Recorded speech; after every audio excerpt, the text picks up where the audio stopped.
Hello YouTube, welcome to my channel. Anna Bella, and today I'm going to be reviewing His Dark Materials Season 2, Episode 4, Tower of Angels. Interesting.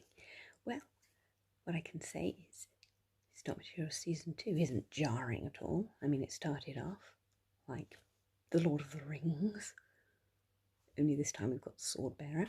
Peter Jackson would have loved that montage. I personally did. It brought back The Hobbit and Lord of the Rings and all of that. Really good.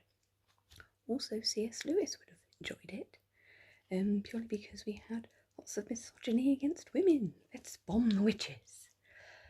And also the angels. And it was quite interesting that within the tower, the Guild Tower, we had an object that had angels on it that reminded me of the Ark of the Covenant that got its wings chopped off.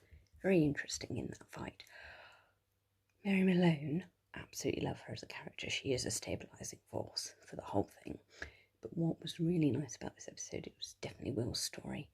But unfortunately, the whole Lee Scoresby and Mrs. Coulter bits are jarring everything.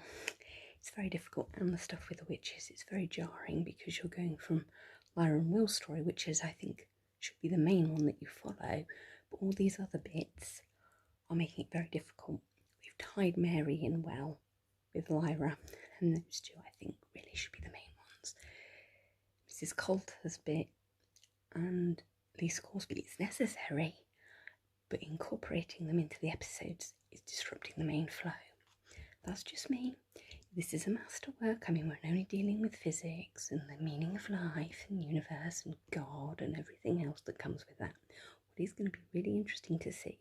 I love the spectres. They reminded me of ring wraiths, whoop-de-doo. And the fact that we've got monkeys and snakes like the Garden of Eden and all sorts of other imagery that's crackling off here quite nicely, bubbling away.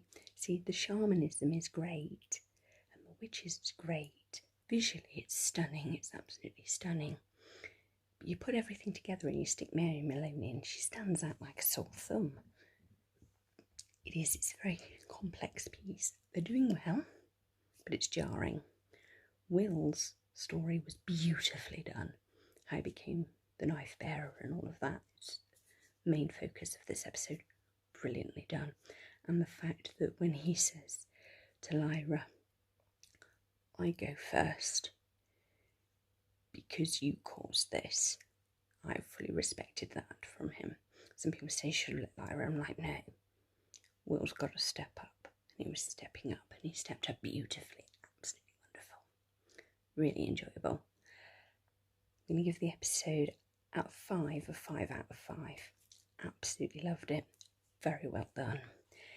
It's a shame about all these bird demons. You really do struggle to connect them to the character. Unless, I mean, Hester and Lee Scoresby go together like macaroni and cheese, and Lyra and Pan. Loving the fact that we got to see Pan in moth form this episode. Love that. And his Japanese panda returned again, and his little stoat, the white one. But all the other demons, they kind of need, like, underneath subtitles, belongs to, apart from the monkey and the snake and the snow leopard, and Lyra's one, obviously. Yeah, it's jarring. It's interesting that we've got the witches going through. Everybody's world hopping. Happy days. The Magisterium are just completely blind and lost, really. Floating about in their airships of doom. So yeah, 5 out of 5. I enjoyed this. You can really see links to C.S. Lewis's work with witches and angels and God, and you can really see links to Tolkien's work from the Inklings at Oxford.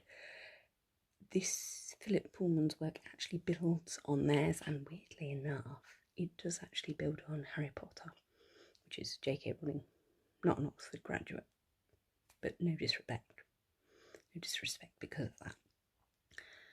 It's building on all of these ideas, and not in a way that's disrespectful either.